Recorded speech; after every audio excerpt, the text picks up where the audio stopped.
built to be hunted. We will not be hunted at the University of Georgia. I can promise you that. We didn't build this program on one-year wonder. We built the program to be sustained. Georgia is going to survive and earn the right to defend their national championship. We got RG3 live from LA. Good morning, sir. It's not supposed to be raining in Southern California, but hey, global warming. Robert, I want to start with you. Is it more impressive if TCU pulls off the upset or if Georgia repeats as national champions? Well, Molly, I think it's more impressive if Georgia repeats as a national champion. For one, it took them 41 years to win another national championship, and they'd be doing it again in less than 12 months. Also, only a few teams have ever repeated as champions, 10 total since World War II. Only 4 of those teams have done it without splitting a title. And Kirby Smart knows all about that because the last team that did it was the 2011-2012 Alabama Crimson Tide, and Kirby Smart just so happened to be the defensive coordinator on that team. If they can win a repeat championship, they will become the new kings of college football. And I think that's a big thing because Nick Saban has only repeated once, and Kirby Smart would be joining him.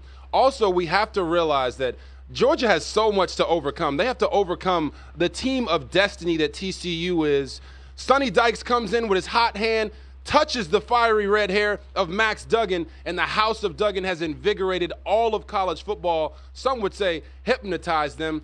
And these guys are really, really dynamic on the offensive side of the football. And totally as a team, they put up 51 points on Michigan when no one gave them a chance to go out and get that victory. And Georgia's defense has not looked like Georgia's defense over the past 2 games against LSU and Ohio State. So when you're having to overcome all of those different things, if they can repeat as champions, that would be the most impressive thing. Man, there's a lot of hyperbole there. I don't know whether to call you RG3 or Dick Vitale. I mean, what the hell is going on here, okay? Listen, Georgia is no joke, and I get all of that, right? They're the reigning, defending national champions, all right? And I think that when you look at the SEC, obviously we saw Alabama fall off just a touch, even though I thought they should have made it into the postseason, even with 2 losses because they were last-second losses. And TCU had lost their conference championship game to Kansas State, and Ohio State had got bum rushed by Michigan in the Big Ten title game. Bottom line is TCU is here. And when I think about TCU,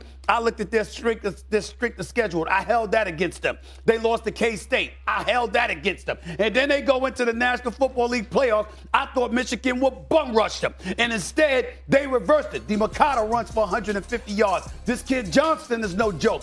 Duggan, it seems, got some moxie about him. He reminds me of Stetson Bennett IV a little bit. To be quite honest with you, I would say this to you. When I look at Georgia, because they're the reigning defending national champions, and Kirby Smart is such an exceptional coach, I would say to you, yeah, it's highly impressive, no doubt. I get all of that.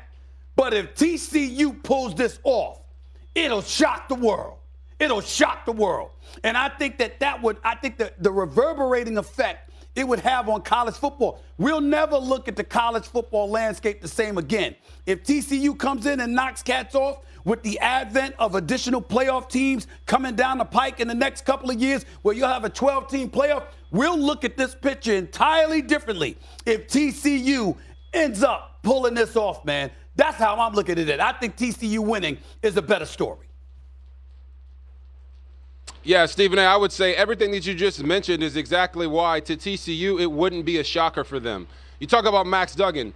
I've been on this train since last year. I'm dugging it all the way. And Quentin Johnson, the wide receiver, he's a Sunday guy, and I'm not talking about ice cream, Stephen A. So the shock that it would be to college football would be a great shock, but it would not be a shock to TCU. They don't consider themselves to be a Cinderella. They don't consider themselves to be an underdog. They have a quarterback who can stretch the field, has weapons on the outside, and also can hurt a defense with his legs. And you need that to beat Georgia. So for me, I just look at this and say TCU has 1 5-star prospect on their entire roster, and that's Quentin Johnson, the wide receiver. Max Duggan was a 4-star, and they've got a gang of 3-star players. This will show all of college football that you don't have to necessarily win with 5-star players or go to Georgia, Alabama, Ohio State, or Clemson to play in the big game.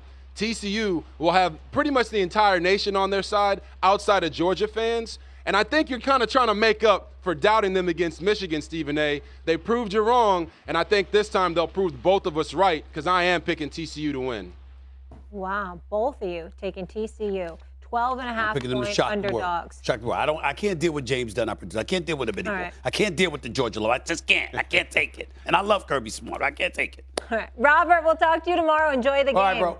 When we come back here on First Take, so many great plays from the weekend, but which play? Both. Heather, let's start with this. I just mentioned Georgia's a big favorite. How does TCU pull off the upset tonight? Well, it starts with the health of their top running back, Kendre Miller. And Pete Thamel and I had a chance to talk to him at Media Day on Saturday. He has a sprained right knee. And for people who don't understand how valuable he is to this team, his 17 rushing touchdowns are the most since LaDainian Tomlinson in 2000. And Sonny Dykes told me this week that if they're going to win this game, they have to be able to run the ball, because if you can't, you play right into Georgia's hands. They've got to stay out of those 3rd and long situations. And when you watch the film of Ohio State against these guys, they were able to take advantage in the passing game multiple times against that secondary. Can Max Duggan do that as well? And Hembo gave me a great stat. He told me that Georgia allowed 9.6 yards per play on 1st down against Ohio State. Can they replicate that? Yeah, Ohio State played great in that game. TCU had pretty much everything go their way in their game against Michigan. And so, Paul, we are left in a situation where the expectation is that Georgia wins the championship tonight. We're all hoping to see a great game tonight. But if the Bulldogs should win and go back-to-back, how would you put in perspective what that means for the sport right now? I think we see a major paradigm shift, Greeny. We all know Nick Saban has been the king of the sport for a long time, and he'll go down as the greatest coach of all time. But I think with a Georgia win, Georgia moves into that rarefied air that Alabama has occupied now for 15 years. I think they become the most important and best team in college football. They'll start next season at #1. And then you start debating who's even the best coach in college football right now. I say that with Nick Saban sleeping right behind me here in this hotel. I'll say it gingerly, but I think Kirby Smart will emerge as that person. Yeah, I'll take the under on Saban sleeping, to be completely honest with you, one way or the other. But Heather, how about that? If Georgia wins tonight, and we all understand what I mean by this, are they the new Alabama in college football?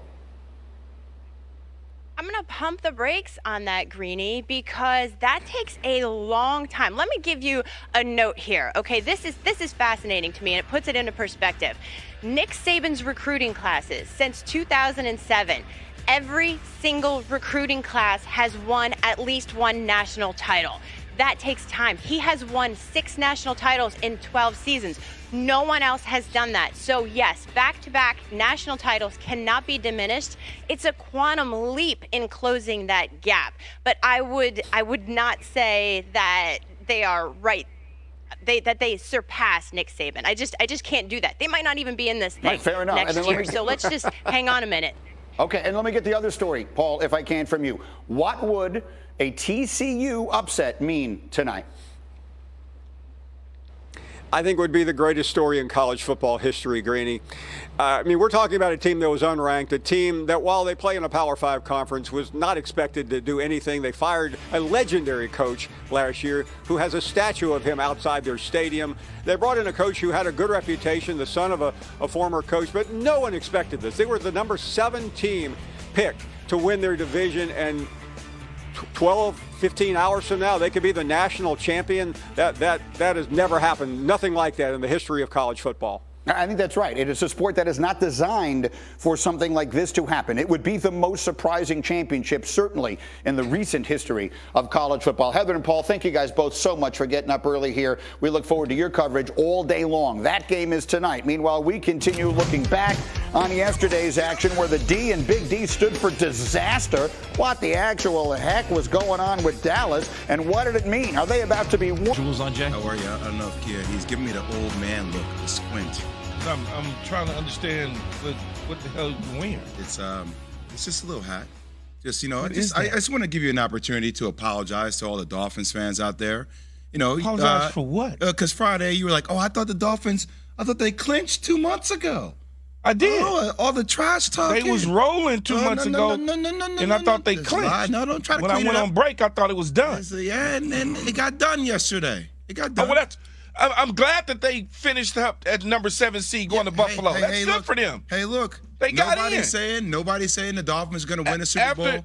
It's just After they got certain hot people, and was rolling, you was thinking they was going to win the Super Bowl. Certain people wearing black turtlenecks, mock necks, we're talking a little trash against the Dolphins. That's all. So we just, Man, stop, man. The Dolphins sorry is all outdoors. Don't